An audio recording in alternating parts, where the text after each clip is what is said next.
Our vision at Mays Business School is to advance the world's prosperity. Now, while it's aspirational, it's also attainable. Our mission is to develop transformational leaders who will indeed advance the world's prosperity.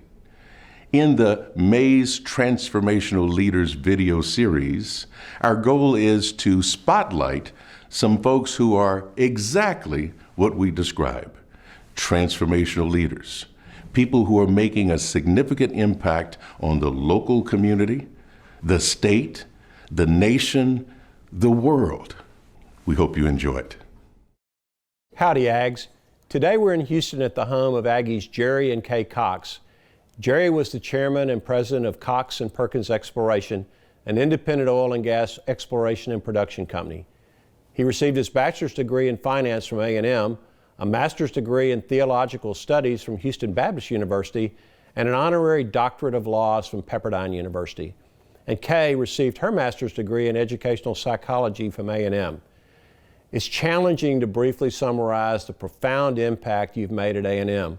A few noteworthy examples are leadership in the funding of the Cox McFerrin Center for Aggie Basketball, the Jerry and Kay Cox Wing in the Weiner Building, and the Jerry and Kay Cox Endowed Chair at Mays Business School.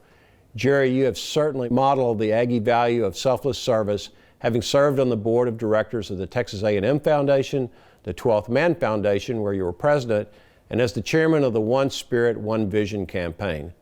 The Dean's Advisory Board for Mays Business School has benefited from your leadership as well. Dean Jones asked you to serve as the chairman of the Mays Business School Dean's Advisory Board, and you graciously stepped up to do so. And for that, we're very grateful.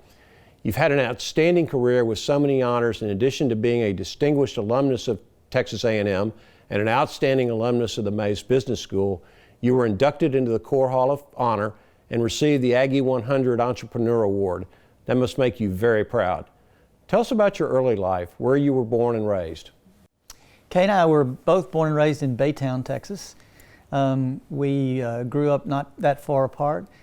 And I claim that we started dating when we were in junior high, but Kay claims it was high school. I thought that was a date that we had in junior high. But anyway, we're from Baytown, and I have two brothers and a sister. You copied on my paper. And I copied on your paper. Junior high, but not high school. Junior high and high school. You're right. You're right.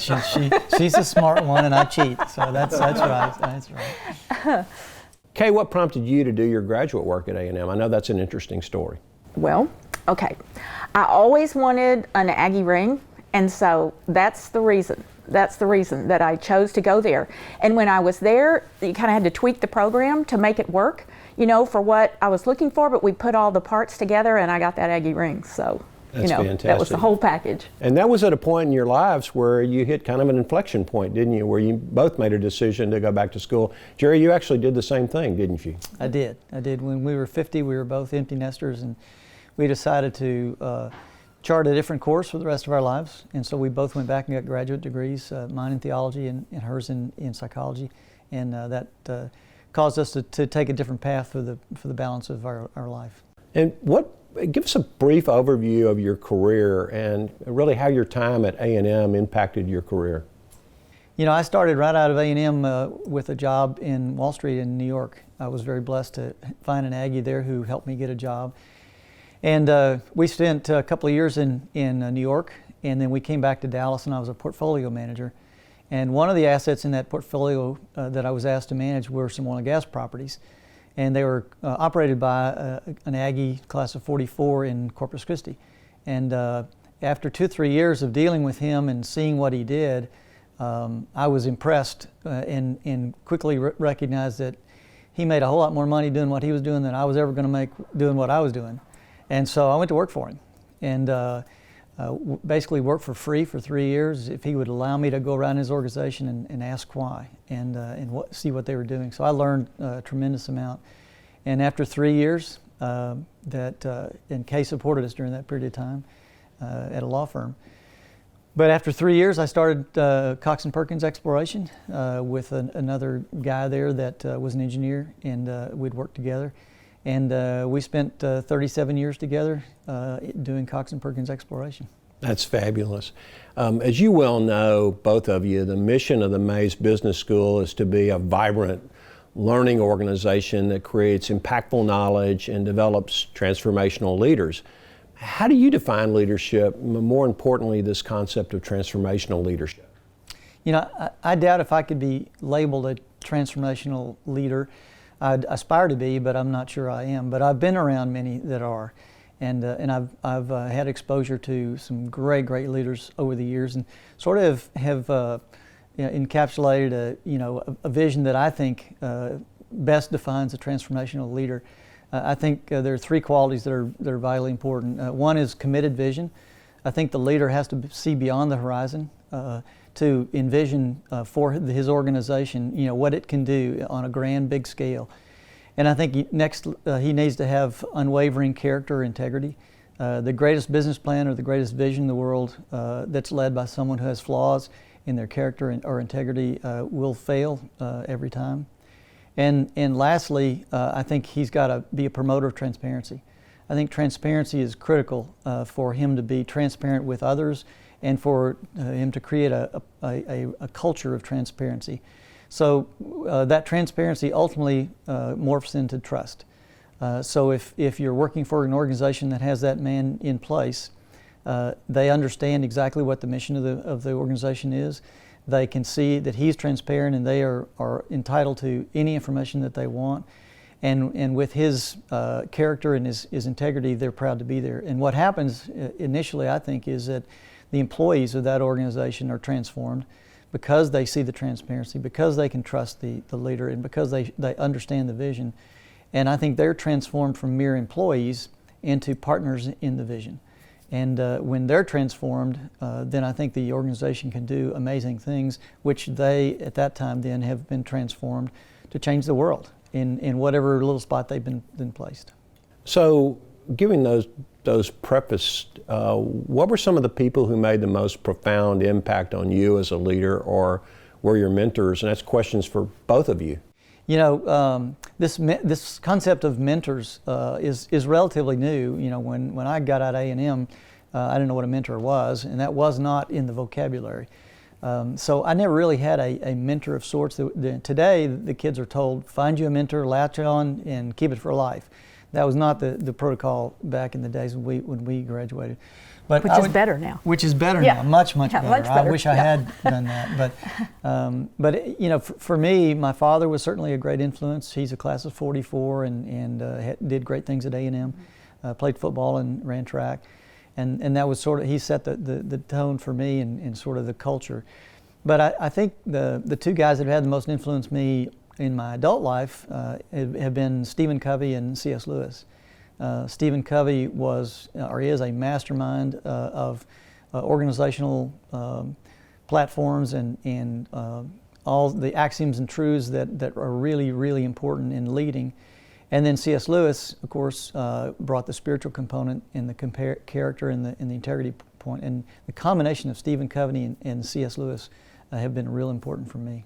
And Kay, from your perspective, who were some of the people that you found mentorship or leadership from, even though at the time it wasn't considered mentorship? I know, and I was just thinking about for Jerry, some of the things you look back in your lives and you realize who maybe was a mentor that you didn't even realize at the time, and like how he got his first job in New York. That was through the Aggie Network and an Aggie connection, and he actually did not know that person before he just called him on the phone, but that's just how that network works. And if you look back on that person would have been a mentor, you know, if you look back at it like that.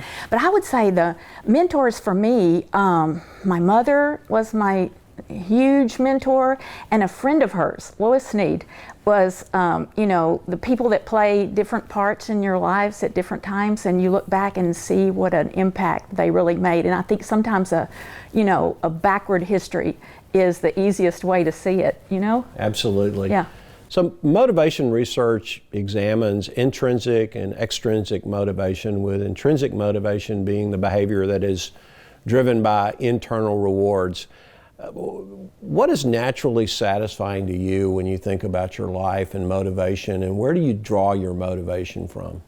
I yield to the psychologist to answer that question, because intrinsic, extrinsic, is beyond my read. But the basic driver or motivation is just the sense of stewardship and the duty to pay it forward. When we look back on our lives, we've just been so blessed, and so many people have helped us along the way. And you just feel at this point the stewardship is to turn around and do that same to somebody else. So you've successfully made that shift from success to significance. And so what in that shift, in that phase that you're in of your life now, is most satisfying to you? What's most naturally satisfying in your activities today? Today we have a lot of efforts that we do that focus on kids, and define kids as college kids and beyond. But we see the impact that people have made on us when we were young and set a course. And so we have a real focus at the May School, as an example. We love those kids, and we are just blown away by the quality of the kids that are there.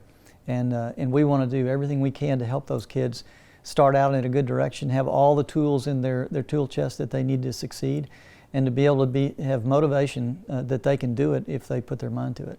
So how does giving of your time and your money, which you've both been very generous in both, affect that satisfaction, and why? Is it gratifying to you when you're able to give of your time and resources back to particularly these kids-based programs? It is, and particularly in the May School. We've been blessed to be a part of the May School for almost 2 decades, and have been there for Dr. Kokenauer, Dr. Strasser, and now Dr. Jones, and it's just been such a blessing to work with those guys. But our view of the May School is, you've got to have great faculty, and you've got to have great students, and then you've got to have infrastructure, and we've got all 3 of those, but all 3 can be advanced. And so our focus is to try to place resources and time to enhance the faculty and the students and the infrastructure to make Mays the best in America. So really what you've done is you've chosen to make an investment in the Mays School, because you have, obviously between you've gone to other universities, you have other causes and other organizations that you could expend resources with, but you've chosen Mays, and I believe you feel it's very much a part of your family, an extended family. We do, and Kay's just as devoted and dedicated to the May School as I am, and we both just consider it a very high priority. Well, we always see too that it's us that are the beneficiaries, in giving, because our Christian, adage, if you will, it's more blessed to give than to receive, and it's you that gets the benefits when you do it. And it's like, I read this thing the other day. It said like giving is kind of like your GPS in life, seeing what direction you're pointed in, and kind of a good barometer. And it's just there's nothing like that, to see where you can help and how you can use your blessings in different parts, and see how people can maybe, benefit by that. And it gives you're the one that is the real beneficiary. Right. At Mays, we define the transformational leader as being a responsible, ethical leader with vision and strong business competencies, exemplifying this selfless service you're talking about while valuing diversity and inclusion. The 2 of you certainly embody every aspect of that definition. That's why it's such a pleasure to announce that you'll be the 2018 recipients of the Peggy and Lowry Mays Impact Award, recognizing individuals who've embraced this vision and mission of the Mays School. And you certainly are worthy recipients of that award. I know it'll be conferred in the spring. What's your reaction to that news? Humbled and honored. Yeah, no kidding. Just like it's hard to believe. I know. Quite frankly, I know. We just want to be supporters, and to have this award is just very humbling. Yeah. Well, that's great. And now, as you reflect on your lives, and this is a tougher question maybe, how do you want to be remembered? In other words, what will your legacy be? When I think about that, to me it's real simple. I would love to be remembered as just a humble servant who made a difference in the spot where God placed him, and that would be all I need. And a good listener. You're a good listener. Good listener. Yeah, good listener. I'm working on that. No, you already are a good listener. Kay, any thoughts on the legacy that you would like to leave? Well, just that, that, you know, how you would be a person that was remembered to be easy to be around and, like I said, a good listener, somebody that really heard what you were saying, you know, that you were really heard what people were saying to you. Yeah. Good.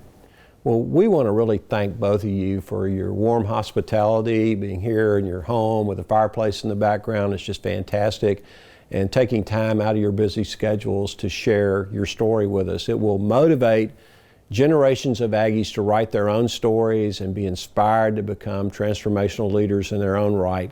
So Aggies, stay tuned for future programs where we will be profiling other outstanding Mays Business School alumni and discovering their journeys on the path of transformational leadership. Until then, gig 'em.